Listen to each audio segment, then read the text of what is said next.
Morning mga idol. Atong paghisgutan karon mga idol. Ang boksidor nga si Janiel Cuadro Alas Casimiro na tubong Ormoc Leyte.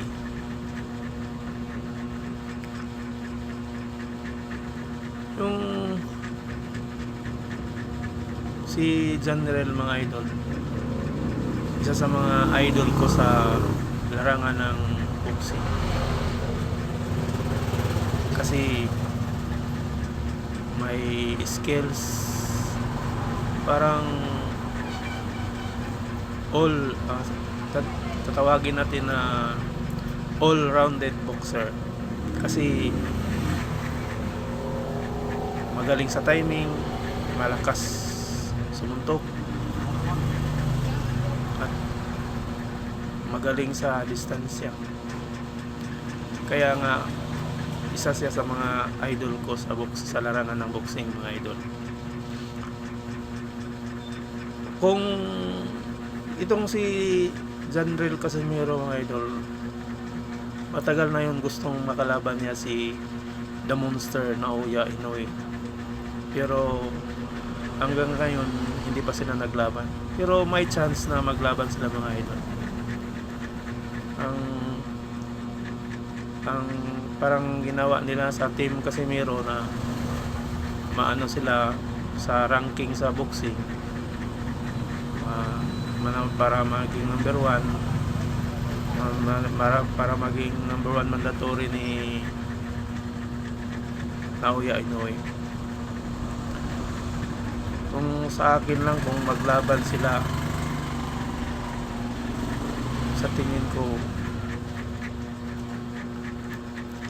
kahit idol ko si Cuadro Alas, sa tingin ko mahirapan siya ni The Monster Naoya Inoue. Kasi bakit mga idol? Ang nakita ko kasi, maraming lamang si Naoya Inoue. Saan siya saan siya, bakit marami siyang lamang? Number 1, may hawak siya ng mga belt. Binifight kasi si Naoya Inoue. Tapos pag ikaw yung champion, mas may advance ka siguro mga 10 points sa scorecard. Kaya kung pag maglaban na, kung pantay-pantay lang ang scorecard, malaking chance na matalo yung challenger. Tapos kung sa Japan din gawin yung laban, lamang na din si Naoya Inoue doon. Yun ang nakita ko na kalamangan ni The Monster Naoya Inoue. Pero kung sa pustahan, kahit kasi Pilipino ako, Pilipino din si Cuadro Alas, doon ako pupusta kay Cuadro Alas. Pero sa puso ko, parang nandoon ang panalo ni Naoya Inoue dahil sa mga kalamangan na sinasabi ko. Ang kay Cuadro Alas lang, doon ako pumusta, kahit sa puso ko manalo si Naoya Inoue kung sakali maglaban sila, kasi may chance din sila maglaban kasi yung team Casimiro, gusto talaga nila na makalaban si Naoya Inoue. Nandoon din kasi yung pera nandoon yung mga malaking pera. Kaya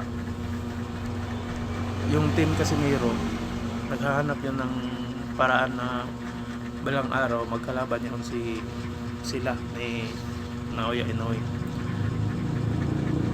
Yun sabi ko sa sarili ko mga idol, sa puso ko nandoon manalo si Naoya Inoue, pero sa pustahan bilang isang Pilipino, doon ako pupusta kay Casimiro. Hindi natin mapamaliit si Cuadro Alas kasi malakas suntok yun, malakas yung left hook. Kung makatama yun, pwedeng ma-knock-out si Naoya Inoue. Pareha sila malakas. Kung si Naoya Inoue doon makatama, pwede ma-knock-out si Janren Cuadro Alas. Pero tibay din si Cuadro Alas. Marami akong beses na nakakita na matamaan siya sa panga pero parang hindi niya parang hindi nasaktan. Tibay din. Pero hindi natin masabi kung si Naoya Inoue yung makatama, malakas din. Pero sa ibang mga kalaban ni Cuadro Alas, matamaan si Cuadro Alas ng panga, parang hindi niya iniinda.